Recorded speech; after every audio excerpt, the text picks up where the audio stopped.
Hello வணக்கம் friends. இன்றைக்கி நம்ம என்ன பண்ணுறோம்னா நோக்கியா ஒரு பால் டைப் மைக்கு. இதை வந்து சைனா மைக்கை வச்சு ஆர்டர் பண்ணுறது. இது நிறைய பேர் பண்ணியிருப்பீங்க, ஆனால் கொஞ்சம் ஃபெயிலியர் வரும். ஏன்னா வந்து அதை ஒரு மெத்தடில் பண்ணணும். அப்படி மெத்தடில் பண்ணும்போது தான் அது உங்களுக்கு கரெக்டாக வரும். நீங்களாம் பண்ணும்போது சில சமயம் சவுண்டு லோவாக வரும், இல்லைனா மைக்கு கேட்காம போகும். அதாவது நார்மலாக வச்சு பேசும்போது கேட்கும், சென்ட்ரு கேஸில் வச்சதுக்கப்புறம் கேட்காது. ஸோ அது என்ன ஃபால்ட்டு எப்படி ப்ராப்பராக பண்ணுறதுன்னு சொல்கிறேன். ஸோ நம்ம சேனலை சப்ஸ்கிரைப் பண்ணலாம், மறக்காமல் சப்ஸ்கிரைப் பண்ணிக்கோங்க. பக்கத்தில் பெல் ஐக்கானையும் கிளிக் பண்ணிக்கோங்க. ஃபஸ்ட்டு ஃபோனை டிஸ்அசம்பிள் பண்ணிடுவோம். இந்த மெத்தடை நீங்கள் யூஸ் பண்ணும்போது உங்களுக்கு அந்த மைக் ஃபெயிலியரே ஆகாது, ப்ளஸ் 5 நிமிஷத்தில் வேலையும் முடியும். இந்த மெத்தட் தெரிஞ்சவங்களுக்கு ஓகே, தெரியாதவங்களுக்காக இந்த வீடியோ. ஏன்னா இன்னும் நிறைய பேர் என்கிட்ட வந்து கேட்குறாங்க, இந்த மைக் எப்படி ஆல்ட்ரு பண்ணுறதுன்னு கேட்குறாங்க. ஸோ வந்து இன்னர் ஷீட்டை மறக்காமல் எடுத்துருங்க. ஏன்னா வந்து பழைய மைக்கை நம்ம ப்ளோ பண்ணி தான் எடுப்போம், அவ்வளோவா மெல்ட் ஆகாது. இருந்தாலும் நம்ம எடுத்துக்கிறது ரொம்ப நல்லது.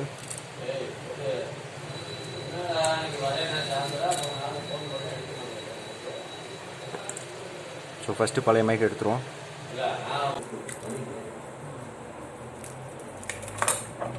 பழைய மைக்கு நமக்கு தேவையில்லை, ஸோ நம்ம அதை ப்ளோ பண்ணி எடுத்துடலாம்.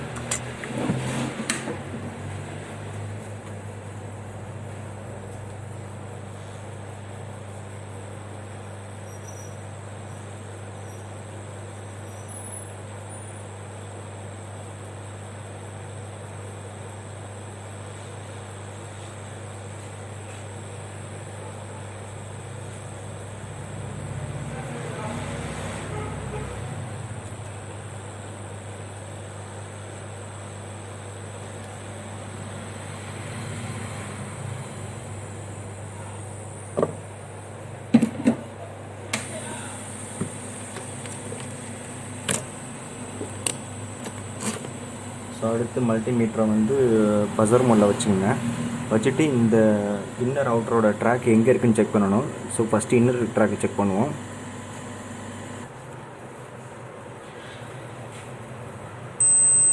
ஸோ இன்னர் ட்ராக்கு இந்த ரெசிஸ்டர் இந்த காயிலில் வருது.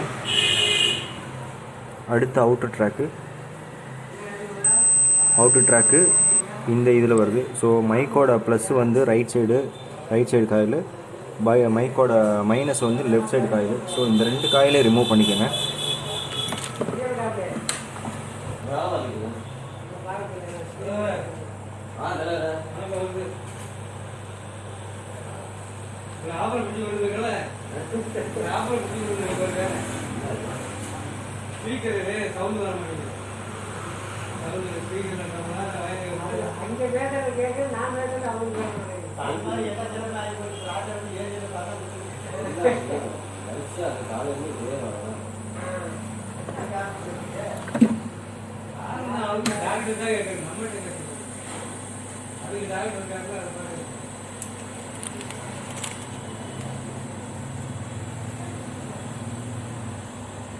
ஸோ வந்து இந்த சைனா மைக் எடுத்துக்கங்க. எடுத்துகிட்டு இதோட கேப்பை ரிமூவ் பண்ணிக்கோங்க.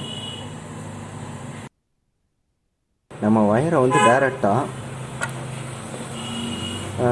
மைக்கோட ப்ளஸ்ஸை வந்து இந்த லைன்லையும் மைக்கோட மைனஸ் இந்த லைனில் பற்ற வச்சிடணும். நிறைய பேர் இதில் பற்ற வைப்பீங்க.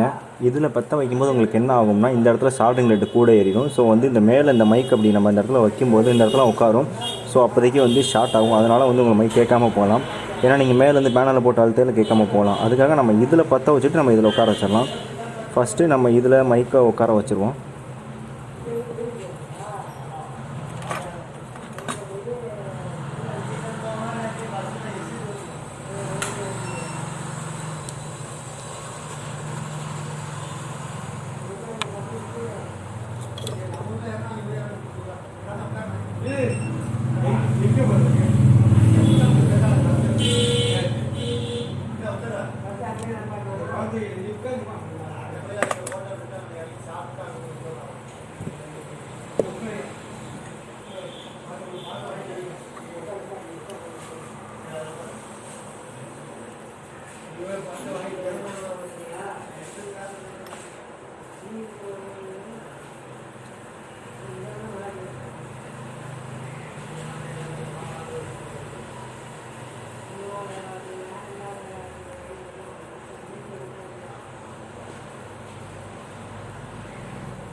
ஸோ இதில் லெட் எக்ஸ்ட்ரா அப்ளை பண்ணியாச்சு, அதை நான் விக்க வச்சு க்ளீன் பண்ணிட்டேன்.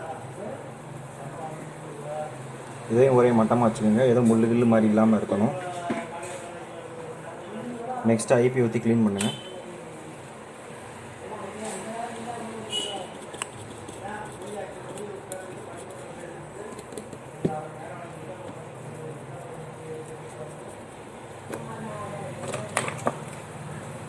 ஸோ நெக்ஸ்ட்டு இந்த மைக் இதில் டச் ஆகக்கூடாது. ஸோ இதில் ஒரு டேப்பு போட்டுக்கங்க.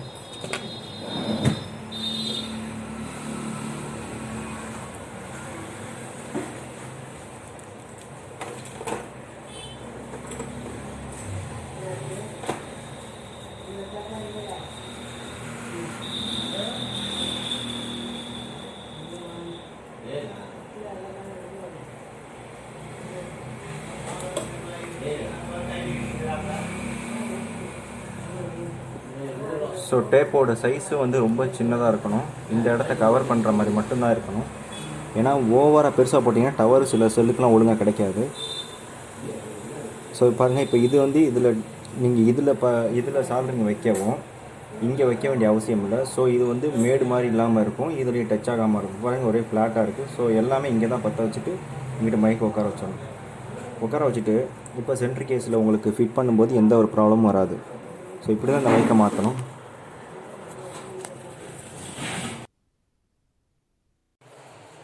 ஸோ வந்து மைக் மாட்டியாச்சு. இப்போ நம்ம எல்லாத்தையும் ஃபிட் பண்ணுவோம்.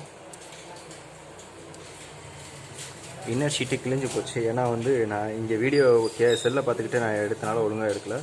ஸோ அதனால் ஒன்றும் பிரச்சனை இல்லை. இதை கிழிஞ்சாலும் நான் ஆல்ட்ரு பண்ணிடுவேன். ஆனால் இருந்தாலும் நீங்கள் கேர்ஃபுல்லாக பண்ணுங்கள்.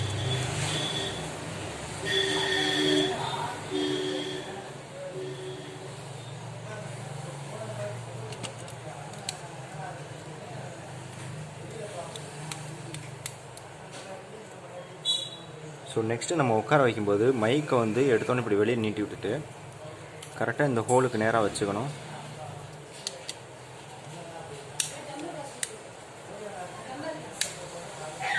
வச்சுட்டு நீட்டாக உட்காந்துருச்சு.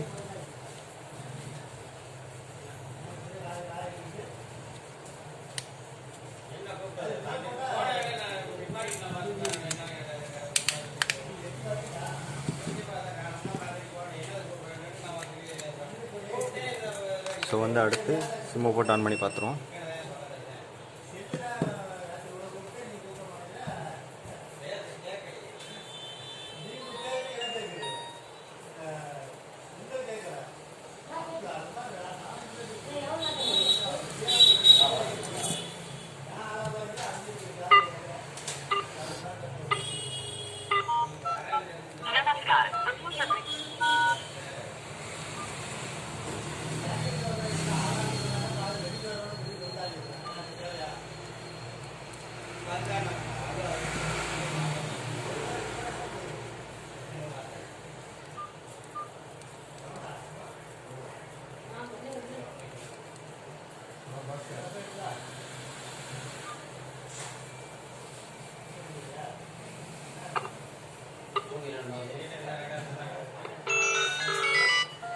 Hello hello hello.